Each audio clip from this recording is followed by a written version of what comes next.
Joel here, and I'm here to talk to you about Disney direct-to-DVD movies.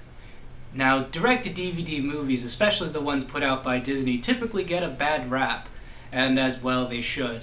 They've made over 27 different sequels, midquels, betweenquels, and original stories based on the original animated films.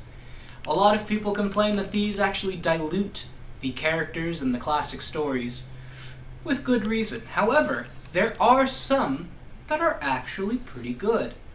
And today, in my inaugural list, I would like to demonstrate that Disney can get it right every now and then. Some of them are used to launch television series. Some of them are supposed to launch television series, but don't. Some of them are just plain terrible. And some of them, well, they're just cute as a button now, aren't they? But I'm not here to talk about any of these ones. I'm here to talk about the actual good direct-to-DVD sequels. Yes, you may not believe it, but there are some that are actually good. Now here they are, my top picks for Disney direct-to-video sequels. This video will only cover direct-to-DVD sequels of the animated features. We are not going to be covering any direct-to-DVD sequels of live-action films or Disney Channel original movies. So here it is, my first pick for actual good direct-to-DVD Disney sequel, The Lion King 1.5. If Lion King 1 is basically Hamlet, and The Lion King 2, Simba's Pride, is basically Romeo and Juliet, you take Lion King 1.5 and get Rosencrantz and Guildenstern Are Dead, a story that tells the story of Hamlet through the eyes of his companions Rosencrantz and Guildenstern.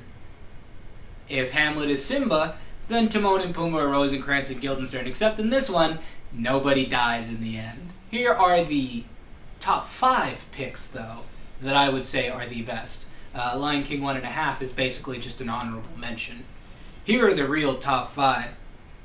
Number 5, an extremely goofy movie. Now I know I keep saying direct-to-DVD, but remember, these guys started on VHS. For those of you who don't remember what VHS looks like, it looks like this. Extremely Goofy movie comes after a Goofy movie, but instead of being a musical, this is a straight film where all the songs are in the background and really don't have anything that goes on with the plot. But hey, it's Goofy, he's skateboarding, and there's disco. What can go wrong? Number 4, Lady and the Tramp 2. Now, I'm not a big fan of Lady and the Tramp. It's good, don't get me wrong.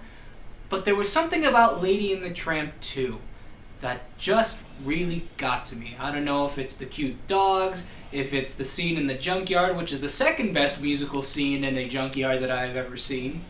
High School Musical 3, you are number 1. But it does feature the singing talents of Roger Bart, who most of you actually know as the singing voice for Hercules. And hey, it's got some good songs. This is how Disney actually used to tell stories, you know? Through songs and as a musical. It's a good thing they're doing that again, right? Yeah. Number 3, Kronk's New Groove.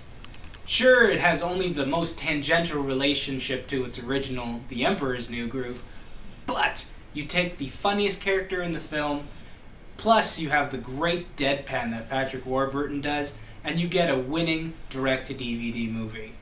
Number 2. Now I know I made fun of the previous sequel in the introduction, but hear me out. Cinderella 3, A Twist in Time is one of the best movies that involves the Cinderella license I have ever seen. You have time travel, you have the classic characters, and you have the prince actually doing something, and speaking as someone who played the prince, having him run around swashbuckle in the Prince Eric vein, well, if you can count Prince Eric actually swashbuckling, is actually really cool. It's a giant what-if story, and it's actually really nice. I suggest giving this one a look-see.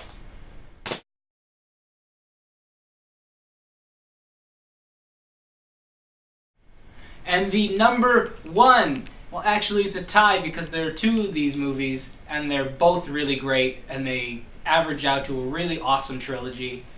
The Aladdin sequels, The Return of Jafar, and Aladdin and the King of Thieves.